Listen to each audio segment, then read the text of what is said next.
धन किसी के लिए मोह है तो किसी के लिए मान, किसी के लिए भाग्य है तो किसी के लिए कर्मों की इच्छा है।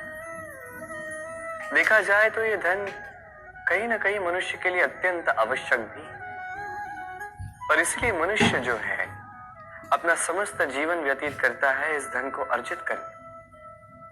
अनेक मनुष्य ऐसे भी होते हैं जिनका समस्त जीवन इसी धन में बीत जाता है।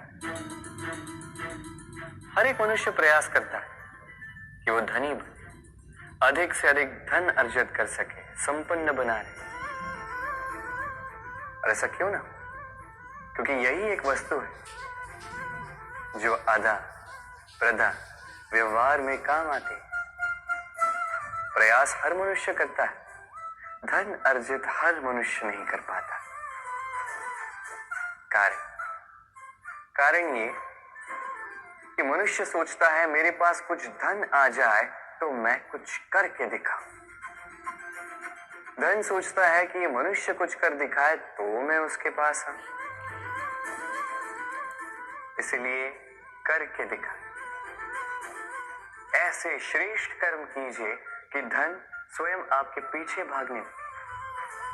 आप यदि धन के पीछे भागोगे तो आप अपना संतोष खो दोगे, किंतु यदि यही धन आपके पीछे भागने लगे तो आप महान कहलाओगे। इसलिए कर्म कीजिए, श्रेष्ठ कर्म कीजिए। ये धन तो फल स्वरूप आपके पीछे आएगा ही आएगा। तो आइए और मेरे साथ प्रेम से कहिए, राधे राधे।